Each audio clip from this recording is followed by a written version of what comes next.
আপনি কি জানেন লিওনেল মেসি ফুটবল ইতিহাসের প্রথম অধিনায়ক যে কিনা ইসরায়েলের বিপক্ষে ম্যাচ বাতিল করে জরিমানা গুনছেন? না, আপনি এটা জানবেন কেন? আপনার তো এটা জানার ইচ্ছে নেই, বরং আপনার কাজ মেসির সমালোচনা করা। একটা ছবি পেয়েছেন, অমনি মেসির সমালোচনা শুরু করেছেন। কারণে অকারণে মেসির পেছনে আপনি অকারণে পুরো ক্যারিয়ার জুড়ে লেগেছিলেন। তাহলে শুনুন, মেসি ফিলিস্তিনের মানুষের প্রতি কতটা মানবিকতা দেখিয়েছিলেন। সাল 2018 রাশিয়া বিশ্বকাপের আগে আর্জেন্টিনা মাঠে নামবে ইসরায়েলের বিপক্ষে। সবকিছু ঠিকঠাক। ঠিক সেই মুহূর্তে ফিলিস্তিনের তরফ থেকে জানানো হলো এই ম্যাচটা যেন আর্জেন্টিনা বাতিল করে।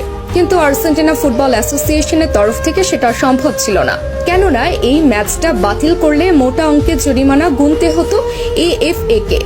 আর অর্থনৈতিক দৈন্য দশায় ভোগা আর্জেন্টিনা ফুটবল অ্যাসোসিয়েশনের তরফ থেকে সেটা সম্ভব ছিল না। ঠিক সেই মুহূর্তে ফিলিস্তিনের মানুষ সরাসরি খোলা চিঠি ছুড়েন মেসির কাছে। আর্জেন্টাইন অধিনায়ককে অনুরোধ জানানো হয় ম্যাচটা যেন বাতিল করে, এবং মেসি তাদের অনুরোধে সাড়া দিয়ে ম্যাচ বাতিল করেন এবং নিজ পকেট থেকে জরিমানা পরিশোধ করেন আর্জেন্টাইন ক্যাপ্টেন। সঙ্গে সঙ্গে ইতিহাসের প্রথম ক্যাপ্টেন হিসেবে ম্যাচ বাতিল করে জরিমানার টাকা পরিশোধ করে অনন্য দৃষ্টান্ত রাখেন লিও। এবার বলুন, কোন মেসিকে নিয়ে সমালোচনা করেছেন? কতজন মানুষ এইভাবে নিজ পকেট থেকে জরিমানা গুনেছেন ফিলিস্তিনের জন্য, বলুন তো? এরপর যদি মেসির সমালোচনা করেন, দয়া করে আয়নায় মুখখানা দেখবেন। এবার আসি এই ছবির ঘটনায়। এই ছবি যেটা দেখছেন সেটা মেসি ছিলেন, কিন্তু মেসি তো সেখানে একা ছিলেন না, অথবা মেসির কোনো ব্যক্তিগত সফরও সেটা ছিল না, বরং সেটা ছিল ক্লাব বার্সেলোনার সফর। যে সফরে শুধু মেসি একা নন, বরং পুরো বার্সেলোনা টিমই ছিল। এমনকি সে সফরে ব্রাজিল তারকা নেইমারও ছিল সঙ্গী। তাহলে সেই সমালোচনা কেন মেসির গায়ে একা আসবে?